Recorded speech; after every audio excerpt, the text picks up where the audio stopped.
Hello, everyone. Welcome back to On the Ledger. This is your host, Mo El-Sayed, and I'm back once again on your weekly rendezvous from Paris. Happy holidays. I hope you're enjoying some time off with your loved ones as we move closer to the end of the year. Yes, 2022 is almost over. Crazy, isn't it? Looking back at the year, this will probably be a year that will forever be remembered in Web3 for the good and the bad reasons. It obviously had its ups and major downs. But all in all, we can see the future of this industry being built every day before our eyes by passionate creators, entrepreneurs, and educators. Our guest today is surely one of those individuals. He's a former poker player who also happens to be an entrepreneur, NFT trader, and Web3 educator. He writes amazing daily and weekly substacks and is also a huge generative art collector. If you haven't guessed it already, we have the founder and CEO of Zen Academy today on the show, Zeneca.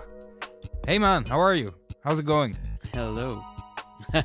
Incredible intro. Thank you so much. I feel great today. Happy to be here. Yeah, I'm excited about this one as there's a wide array of interesting topics that we're both passionate about and that I'm very much looking forward to discuss with you. But let me start with this one. It's widely known that you were a professional poker player before going into crypto. I often like to start by asking people about their Web3 light bulb moment. What was yours like? Do you actually remember it? I do, actually. So I first got into crypto in 2017, but it wasn't really in a really significant way. I was like dabbling and buying some coins and not really understanding what I was doing and just, YOLO trading over the place. And it was fun because prices were going up, but then the 2018 bear market hit and I was like, all right, that was fun, but let's go back to real life. And then in 2021, in February, I had a friend ask me if I knew what an NFT was, and I said no, and he started telling me, and I thought it was a scam, as I think most of us do at first. But about 2-3 weeks later, I read an article by Packy McCormick. It is called Power to the Person, or Power to the People, I forget exactly, but it's basically all about Web3, NFTs, the creator economy, and all of this stuff that was coming.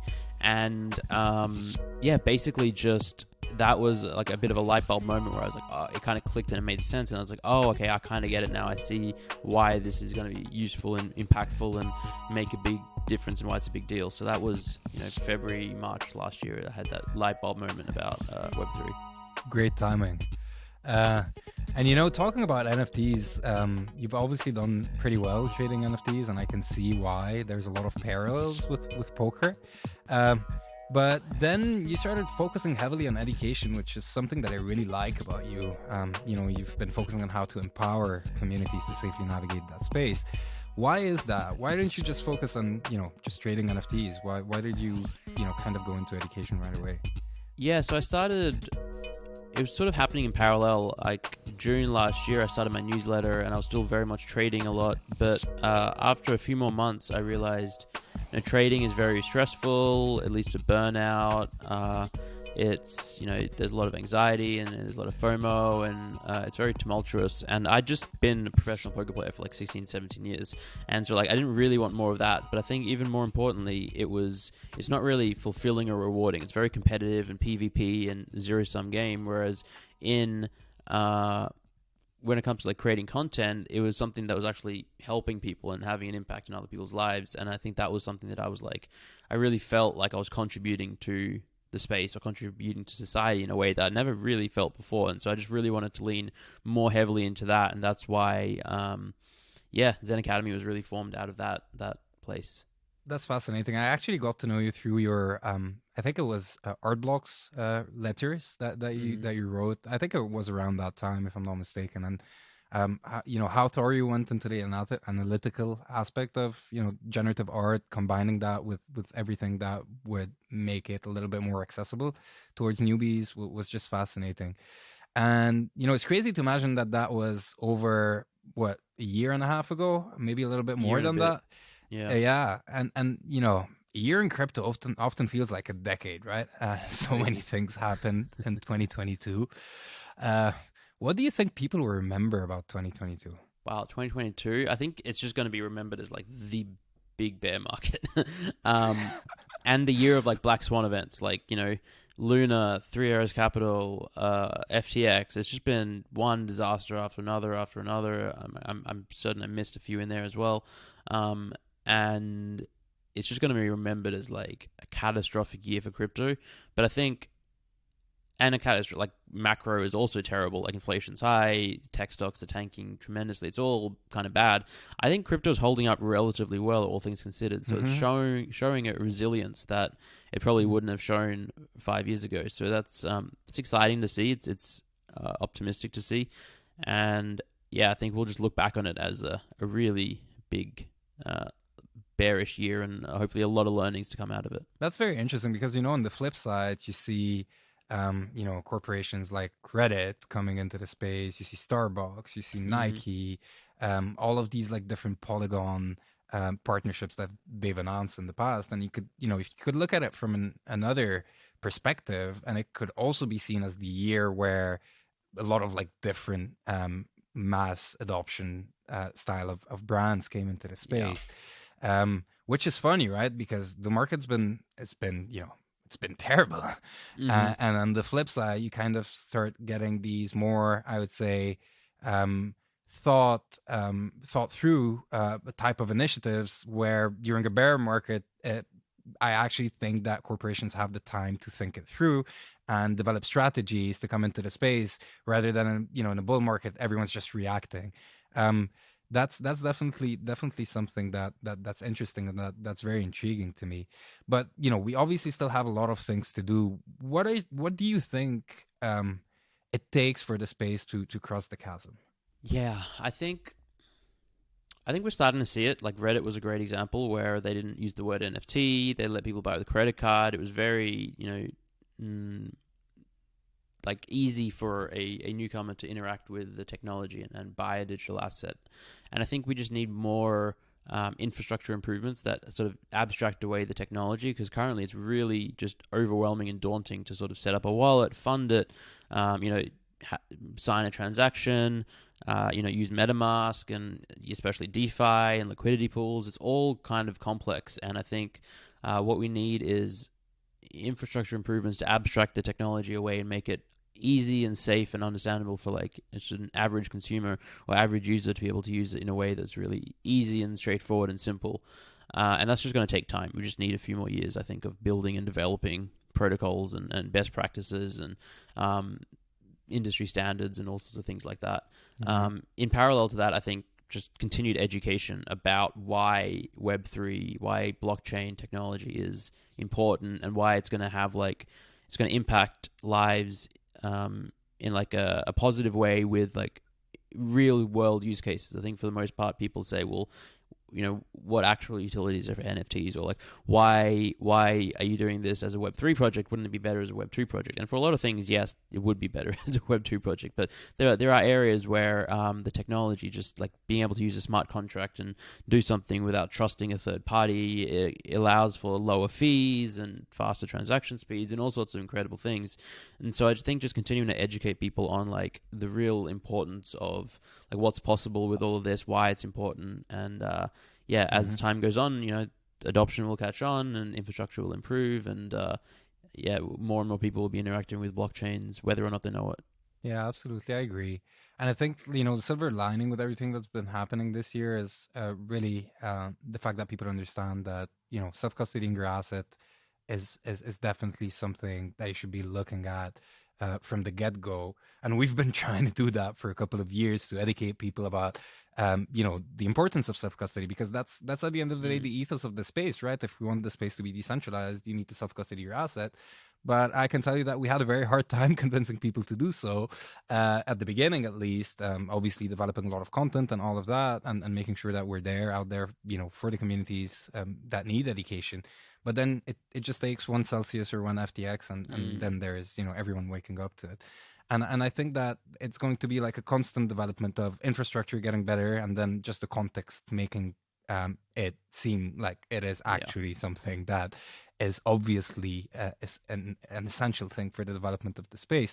But there's also something that you touched on at the beginning of your answer that I think is very interesting about Reddit not using the word NFT it's kind of a branding thing, right? Like Mm-hmm. if you think about crypto, NFTs, all of these words, people kind of, I don't know why. Probably I do know why, but not to that extent at which it is today. It has a very negative, perception. Why do you think that is, and what do you think is the solution to that?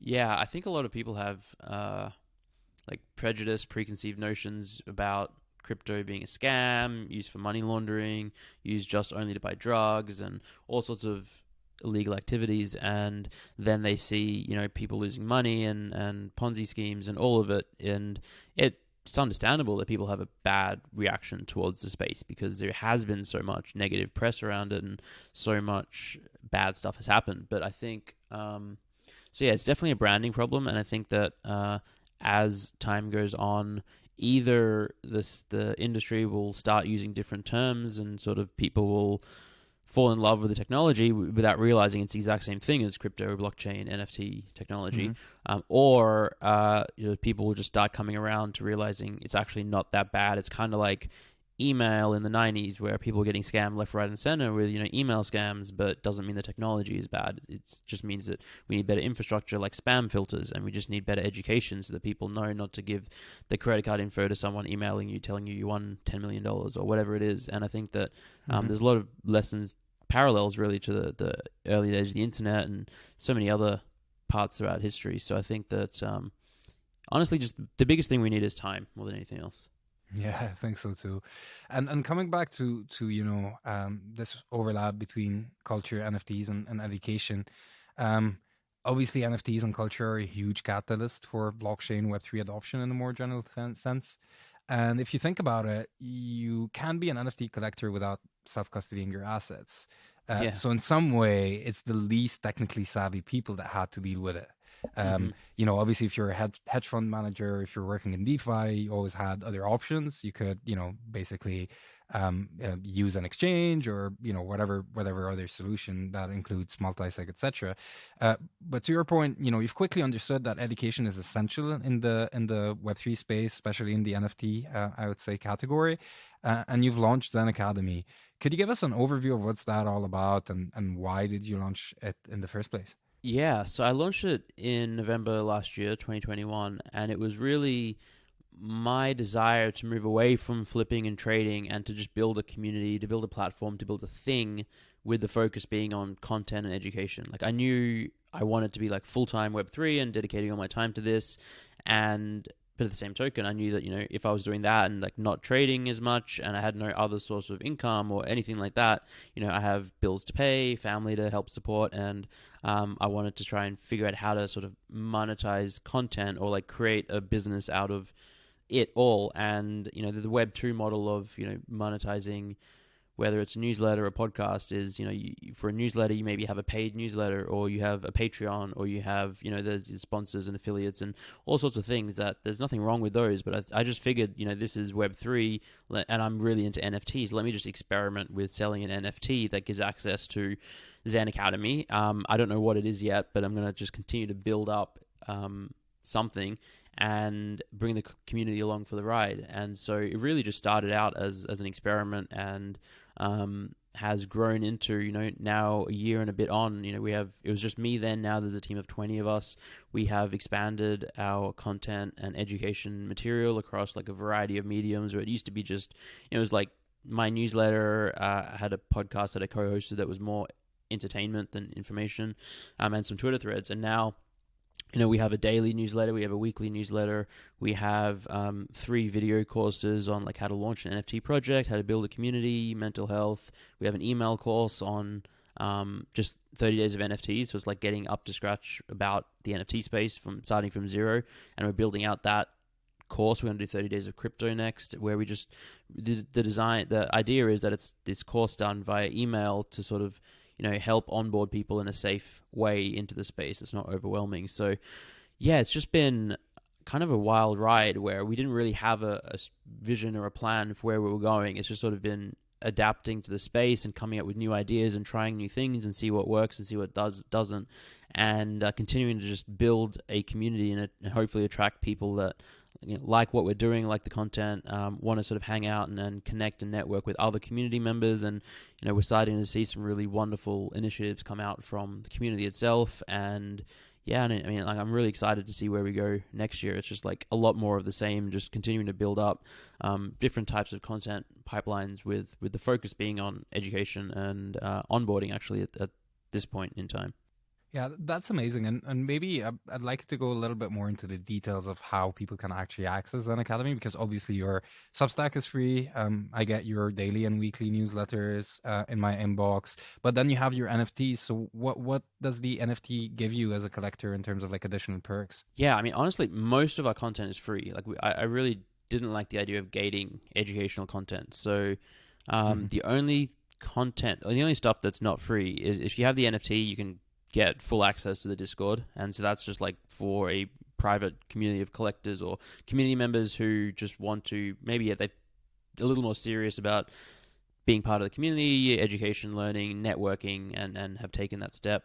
That said, we do have a couple of channels on the Discord that are open to everyone as well, and we're going to be releasing a new free NFT in the future that will also give some access. But so yeah, Discord access, and with that, like things like giveaways, discounts, perks, and all the standard stuff.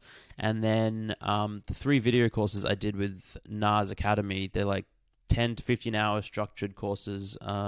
They're a paid course, so either you have to go to nas.io and pay, I think it's like a monthly amount, I don't know what it is right now, or if you have one of our NFTs, you get it for free. So like those are the only 2 major things that are like gated behind the token. And like coming up, we're doing a PFP, which is like free for existing token holders. So like that is really just, I don't really consider a PFP utility per se, and it's certainly not educational, but it's like we're doing it for fun because we want to reward our community and like bring people together and give them something to, like, if they want to use on social media to represent themselves and find other community members. But so yeah, that's another thing. If you have the NFT, you'll get the PFP. But if someone just wants to be like, I don't consider someone needing an NFT to be part of the community. I think if someone wants to be part of the community, that's enough. They're already part of it.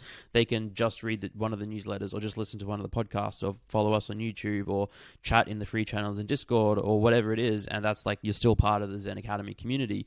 There's just, I guess, kind of think of it in different tiers. And yeah. Yeah, it makes a lot of sense about education, being free and accessible to everyone. I think that, is really deeply ingrained, I would say, in what most of the projects are trying to do in this space. Like, the more we do education all together, the more we get people into the space, the more people feel confident enough to safely navigate it. We should do stuff together, by the way. We have Ledger Academy and a lot of like different educational content on there. I'd be happy to partner with you guys. I would love that. But coming back to your vision, long-term vision about Zen Academy, what would you say is your long-term vision for it? It's a really good question. So like, if I sat down and thought about this a few months ago, because today we're focused a lot on education about NFTs and onboarding. But if I looked out like 10 years from now and I said, well, I believe in 10 years, people won't need to be onboarded or educated about NFTs the same way they are today. It's, by then, maybe even in 3 years' time or 5 years, people will just be using the technology, it'll be in the background. People won't need the education on that front. So then it's more about being adaptable and like providing education and information on, I guess at the core of it, it's just like helping people. It's like whatever it is, it's like if we can help people by educating them on whatever, or by helping empower the community members, or helping connect and network them, run events, whatever it is. I think that is the core of it, and helping people comes in a variety of ways. A large focus of that today is educating people about the crypto and NFT and Web3 space. In a year or two, maybe it's going to expand to something else. You mentioned AI at the start. I'm fascinated by AI. I think like that's, a large part of our lives in the next few years are going to be consumed, or like a lot of the conversation is going to be around AI. And a lot of people are going to want to like understand how to use it and what, pitfalls there are and what to be aware of. And, for me, that's something that fascinates me, and I think that a lot of people are curious about it. And so I guess, taking complicated content and topics and information, and like distilling it in a more easy to understand way is something that we've done with Web3 and NFTs, and we could probably do that with other things like AI or whatever other topic or technology that may arise in the future. So yeah, honestly, the whole vision is just like trying to continue to help people and just build an awesome community around that ethos.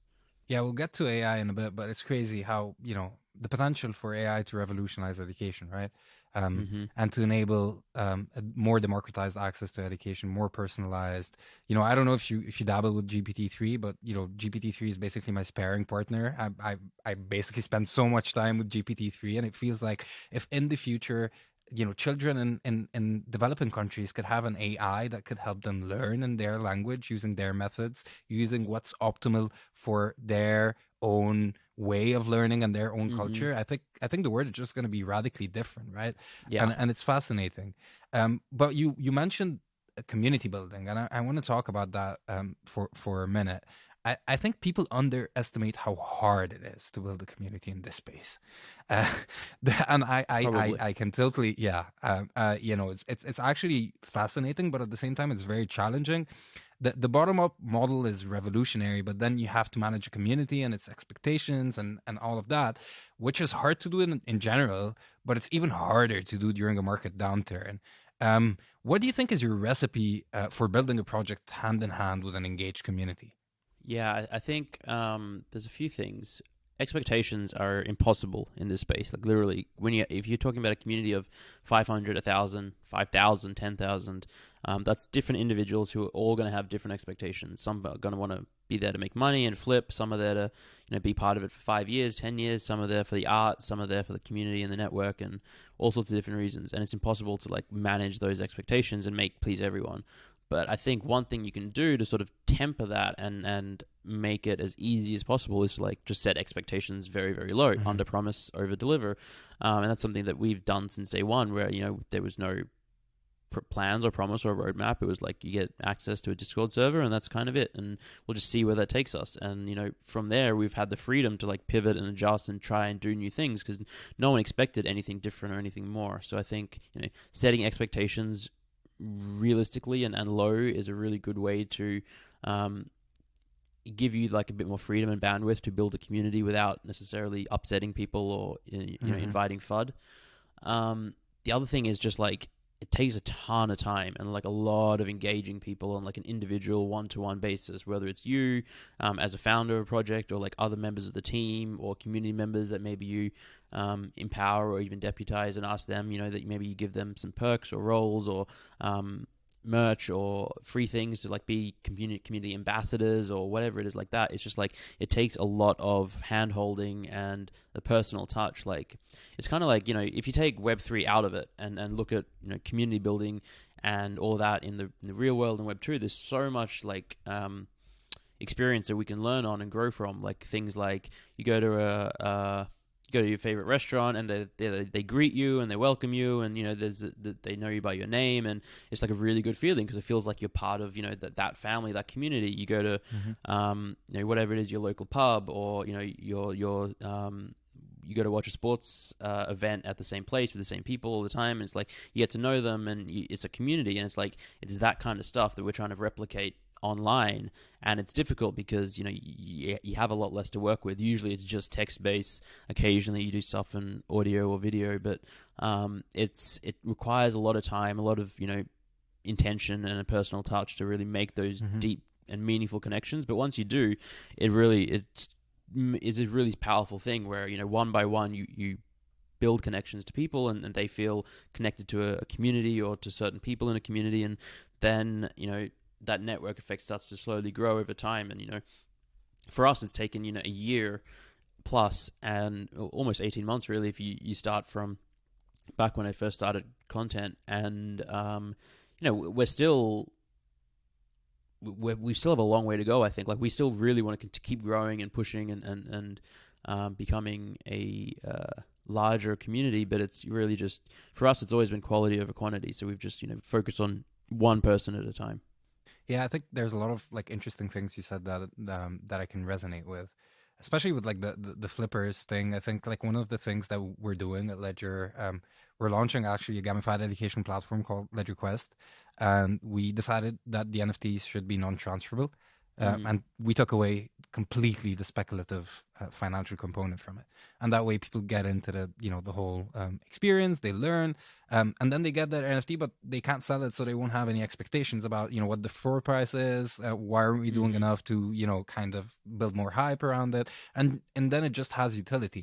And I think that to come back to your point, I think one of the biggest problems that we're currently facing with community building is that people got used to what was happening last year in 2021 is that you'd buy an NFT and then you'd end up getting rich 3 weeks later, and it took away the essence of what the utility behind that NFT is. What are the different categories of NFTs out there? If you're buying a piece of art, it's just because you like it. It doesn't matter what its price is. Obviously, if its price is increasing, everyone's happier. But and obviously you're doing education, it has different utilities, and I think the bear market is going to help us a lot with that, because at the end of the day, if you're not building a project that has value, that brings value to its community, then the whole kind of component about what's the financial thing around it, etc., is just going to be flushed away.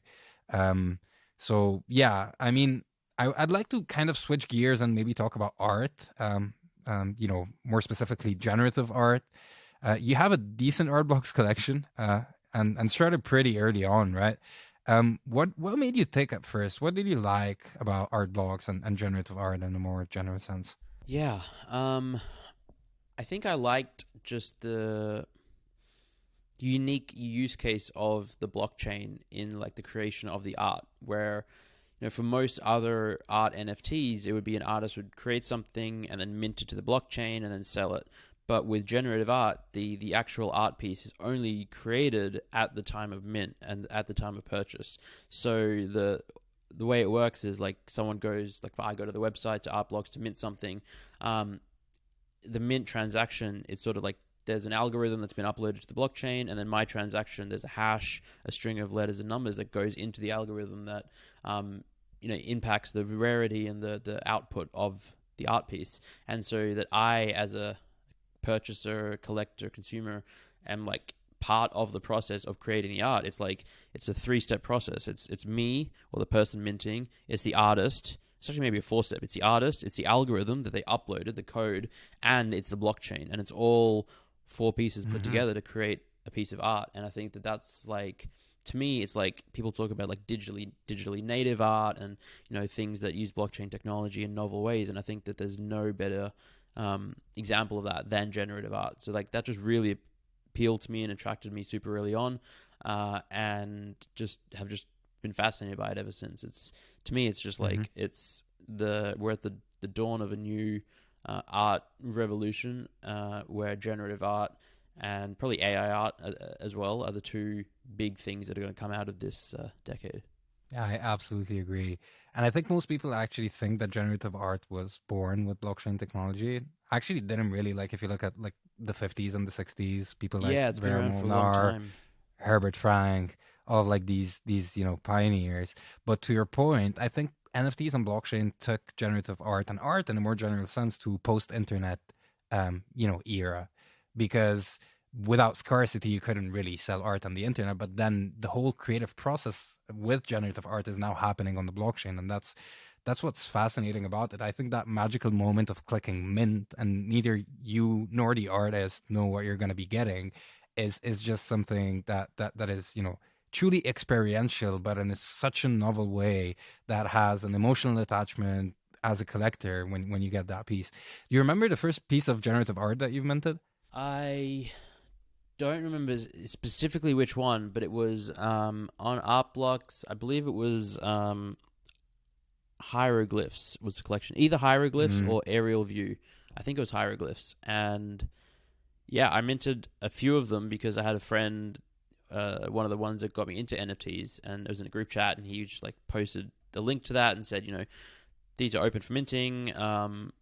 They look pretty cool, and generative art seems to be there's some stuff happening, and you could probably flip these for like 3, 4, 5x in a few months. And I was like, that sounds pretty good. And so I minted a few, and then just like Art Blocks was not really having a moment really then, so they didn't set up for a while. Price went down. The floor was below mint for like I think a few months, or at least maybe 5 to 10 weeks. And but I sort of got the bug, and like always from that point on kept one eye on Art Blocks, and I would look at the other collections coming out and slowly started minting more and more. And yeah, like especially with some of the curated stuff, at a certain point it started instantly being profitable after mint out. And yeah, I just fell in love with more of it and would collect more and flip less. And it was just a wild year last year. That summer of 2021 was insane. Ridiculous. August 2021 is a moment I'll never forget. Yeah, pre-Dutch auctions. That was crazy. Yeah. Okay, and how do you approach collecting during the bear market? Are you still collecting, or are you trading? What are you currently doing in this market downturn? I'm not doing much trading, collecting, a little bit here and there. Like I'm picking up things that I really, really like, but I'm focusing more on like the building side, the Zen Academy, the content, the business side, and just less on trading, flipping, buying, selling, collecting, anything like that. I would like to spend a bit more time because I think there's some really great opportunities, but it's just not a top priority for me right now, unfortunately. Yeah, I feel you. But obviously you're a big fan of generative art, big fan of art blocks. Have you dabbled a little bit with FXH and what's happening on Tezos, or not much? Yeah. No, I'm a big fan. I started collecting huge almost a year ago, like December 2021. So not long after it came out, really.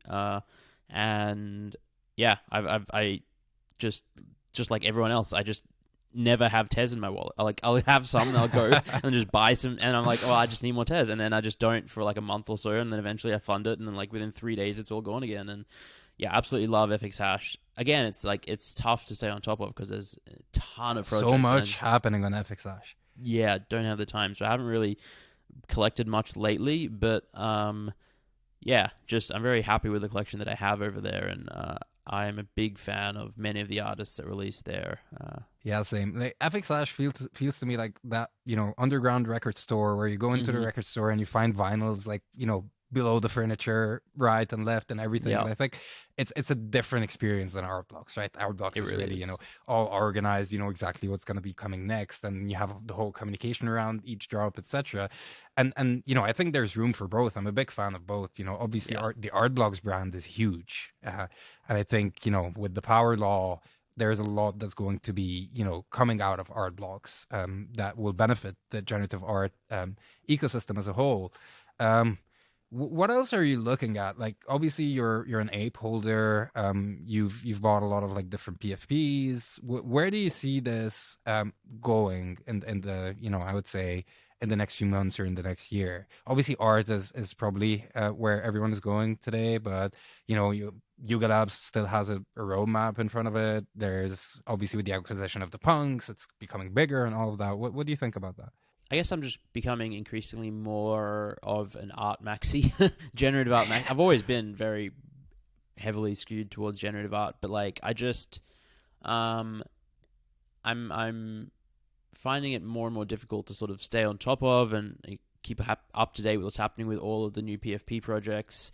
And realistically, like any person can only be like an active community member of maybe 3 communities, maybe 5 max, but it's like really tough to be active in multiple communities at once, and I think there's just far too many PFP projects for that. I'm sure Yuga is going to do fine and do great. Like they've got such an enormous war chest and quite a bit of goodwill. I think they lost a lot of goodwill this year, but yeah, they could still do really well. But most of my time and effort is like trying to sort of like if I am doing any trading, it's like trying to rebalance and reallocate my portfolio to be like less in PFPs and more in art of various varieties. You mentioned a little bit AI art, and let's talk about AI art first, and then we'll get into AI. What's your take on AI art? Have you been collecting AI art on the blockchain? I collected a little bit with I remember there was a project about a year ago, Eponym, and I was fascinated by it. It was text to art generator. I loved it. It was really cool. And so I have a bunch of those, and then I went back and collected some deep black pieces, which was, I I think, the love first, deep black. yeah, first AI art on chain. And I've got those in my collection. I think that those will sort of, I really like just, I mean, aesthetically, they're nothing really compared to like today's like DALL-E or Midjourney or Stable Diffusion, but I think it's really great to be able to see, oh, this is what AI art looked like back then, this is what it looked like in 2019, 2021, now 2022. So I haven't really been collecting much AI art these days. I'd love to own something from Claire Silver. I'm a big fan of hers, and do more research into AI art and artists. I think it's really cool. I think it's really, obviously there's a lot of like controversy around it, and like a lot of non-AI traditional artists are not happy that, you know, AI people are collecting AI art and you know, all of that kind of stuff. I think it's could you maybe develop why they are not against it? yeah, What's their point of absolutely. view? I think it's really understandable, and it's really I mean, I think it's coming from a place of fear and maybe unfairness, and also probably like a little bit of maybe sadness or disappointment that, you know, people are collecting from machines rather than humans, because, you know, art is meant to be something from the soul, something pure, something that machines could never do the same way as humans. And I think that, and I agree with that to a large extent. And I think that what we're likely to see is just AI art will be just another type of art and like splinter off, and then people will be able to decide whether to collect art created by humans or created by AI. Just like, you know, there's people that prefer to collect art that's painted with a paintbrush and not done in Photoshop, or people who you know, like to collect photography, and people who don't. And it's just another tool, another way to create art. The scary part is how it can look like any other type. So it can, yeah, it can kind of be anything. But yeah, I think it's definitely scary. I think for a long time, a lot of people thought that, you know, the creative side of humanity was kind of protected from machines, like computers did. You had calculators and you had spreadsheets and databases, and they did like all of the analytical side of stuff. But, you know, artists and poets and musicians and you know, the creators were sort of protected. And now we're realizing, oh, that's actually not true. And it's just this massive...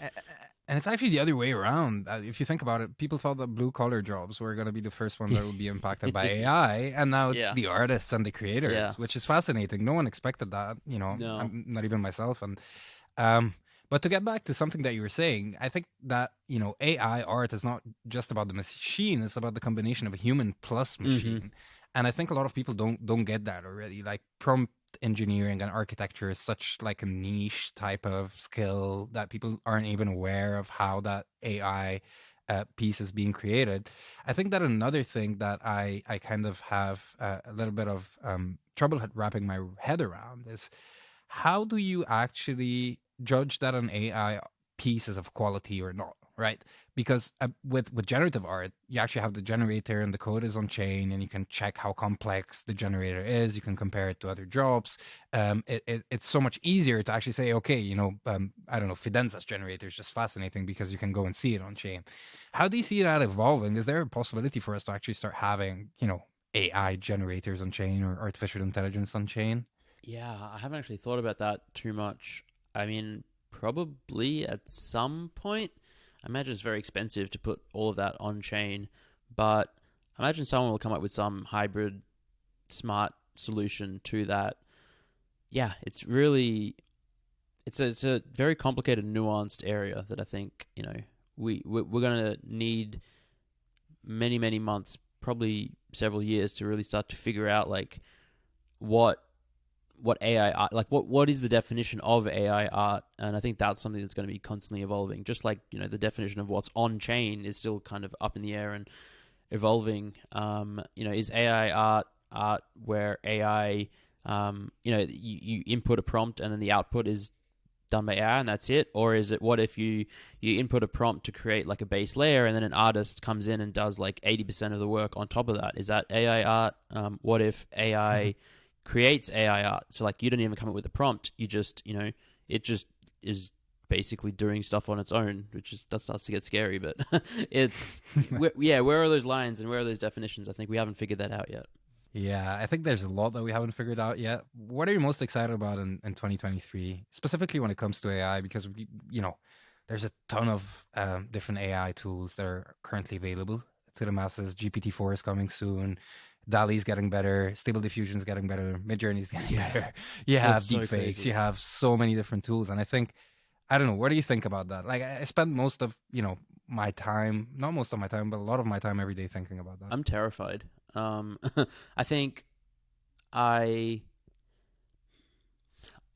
I think that most people are underestimating AI, and it's going to come at such a fast speed and just going to replace so many people's jobs that it's kind of terrifying. I think there are a lot of opportunities for people that can understand how to use these tools and like leverage or arbitrage that into providing services for people. Like someone's looking for a graphic designer, someone's looking for a video editor, someone's looking for a copywriter. You can just leverage AI tools and do that work for them, where you're not actually personally skilled at being a copywriter, but you're skilled at using an AI tool that is good at being a copywriter. And I think that that's exciting for a lot of people who can find those opportunities and utilize them.